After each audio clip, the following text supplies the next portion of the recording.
மகாவீரர் வாழ்வில் நடந்த நிகழ்வு. மகாவீரரும் புத்தரைப் போலவே மகா ஞானி. மகாவீரர் எங்கு சென்றாலும் தன் ஆத்மார்த்தமான சீடர்களுடன் செல்வதே வழக்கம்.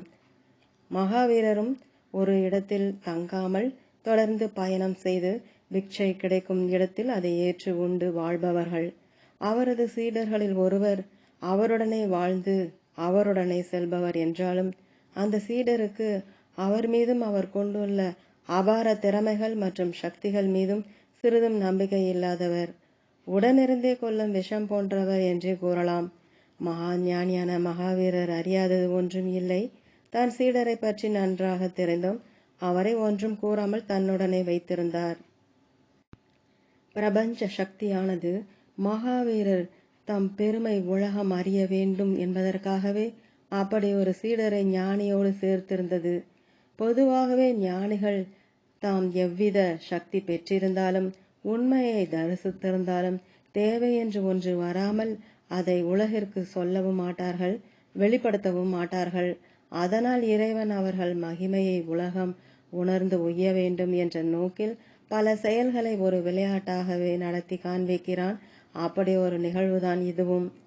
ஒரு நாள் மகாவீரர் தன் சீடர்களுடன் ஓரிடத்திலிருந்து புறப்பட்டு மற்றொரு இடத்திற்கு செடிகொடிகள் நிறைந்த காட்டு பகுதியில் நடந்து செல்கிறார். அப்போது அங்கு நன்கு செழித்து வளர்ந்திருந்த பசுமையான ஒரு செடியை கண்டவுடன் அந்த சந்தேக குணம் படைத்த சீடர் தன் குருவை பரிசோதித்து அவர் கொண்டுள்ளதாக கூறப்படும் அபார திறமைகளை பொய் என்று நிரூபிக்க வேண்டும் என்று முடிவெடுத்தார். உடனே மகாவீரரை வழிமறித்து தனக்கு ஒரு சந்தேகம் இருப்பதாகவும் அதை இங்கே இந்த இடத்திலேயே தீர்த்து வைக்குமாறு குருவை வேண்டினான். அனைத்தும் அறிந்த மகாவீரர் சரி என்று சம்மதித்தார். அங்கிருந்த ஒரு பசுமையான செடியை காண்பித்து, குருவே, நீங்கள் முக்காலமும் உணர்ந்தவராயிற்றே, இந்த செடியானது எவ்வளவு காலம் உயிர் வாழும் என்று கேட்டான். மகாவீரர், இந்த செடி இன்னும் நீண்ட நாட்கள் உயிரோடு பசுமையாக இருக்கும் என்றார். தீய எண்ணம் கொண்ட சீடனோ உடனே மகாவீரரின் கண்முன்னே அந்த செடியை பிடுங்கி வெளியே வீசினான். தான் வெற்றி பெற்று விட்டோம் என்ற ஆணவத்தில் குருவிடம் அதற்கு விளக்கம் கேட்டான். நீண்ட நாள் உயிரோடு வாழும் என்று கூறிய அந்த தாவரமானது இப்பொழுது உயிரிழந்து விட்டது. நீங்கள் கூறியது உண்மையில்லை என்றும் உங்கள் வசம் உள்ள சக்தியானது எதிர்காலத்தை கணிக்கும் வல்லமையற்றது என்றும் நிரூபணமாகிவிட்டது. இப்பொழுது நீங்கள் என்ன கூறுகிறீர்கள் என்று கிண்டலாக கேட்டான்.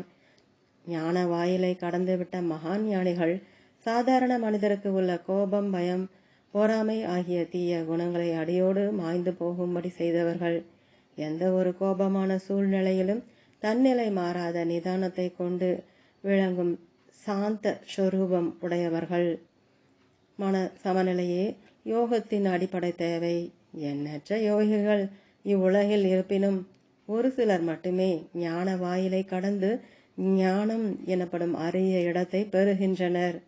அப்பேற்பட்ட ஞானத்தை அடைந்த மகாவீரர் சிறிதும் கலக்கமில்லாமல், நான் கூறியது ஒருபோதும் மாறாது. நீ பிடுங்கி எறிந்த செடி சாகவில்லை, நீண்ட நாள் பசுமையோடு வாழும் என்று ஆணித்தரமாக கூறிவிட்டு நகர்ந்து விட்டார். அந்த சீடருக்கு கோபம் ஒரு பக்கம், இருப்பினும் தன் குருவை தான் பழி வாங்கி விட்டதாக உள்ளுக்குள் ஆனந்தம் அடைந்து அவர் பின்னே அவனும் சென்றான். சற்று தொலைவில் உள்ள ஒரு கிராமத்திற்கு சென்று சேர்ந்த சில நேரத்தில் நல்ல மழை பொழிய ஆரம்பித்தது. அவர்களால் அந்த ஊரை விட்டு மழையின் காரணமாக திரும்பி வர இயலவில்லை. நல்ல வெள்ளம் வேறு. அங்கேயே சில தினங்கள் தங்கிவிட்டு மழை வெள்ளம் வடிந்து சரியான பிறகு மீண்டும் வந்த வழியே திரும்பினர். அப்போது அந்த சீடனுக்கு செடியை தான் பிடுங்கி எறிந்த இடத்தை நெருங்கும் போது ஒரே ஆர்வம்.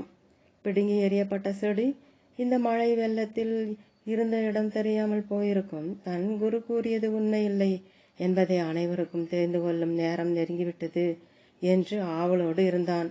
ஆனால் நடந்ததே வேறு. அவனுக்கும் மற்ற அனைவருக்கும் அங்கு ஒரு ஆச்சரியம் காத்திருந்தது. பிடுங்கி எறியப்பட்ட செடியானது மழை நீரால் தள்ளி கொண்டு வரப்பட்டு அது இருந்த இடத்திலேயே நிலத்தினுள் பதிந்து செழுமையாக பசுமையுடன் வளர்ந்து நின்றிருந்தது. அனைவரும் திகைத்து நின்றனர். ஆனால் மகாவீரரோ சிறிதும் சலனமில்லாமல் அது ஒரு விஷயமாக எடுத்துக்கொள்ளாமல் நடந்து கொண்டே இருந்தார். அந்த கெட்ட எண்ணம் கொண்ட சீடனோ மனம் நொந்து ஒன்றும் பேச இயலாது பின்தொடர்ந்தான். மகான்களின் வாழ்க்கையில் நடக்கும் ஒவ்வொரு சம்பவமும் உலகத்திற்கே ஒரு பாடமாக காலம் கடந்தும் வாழ்ந்து கொண்டே இருக்கும். ஓம்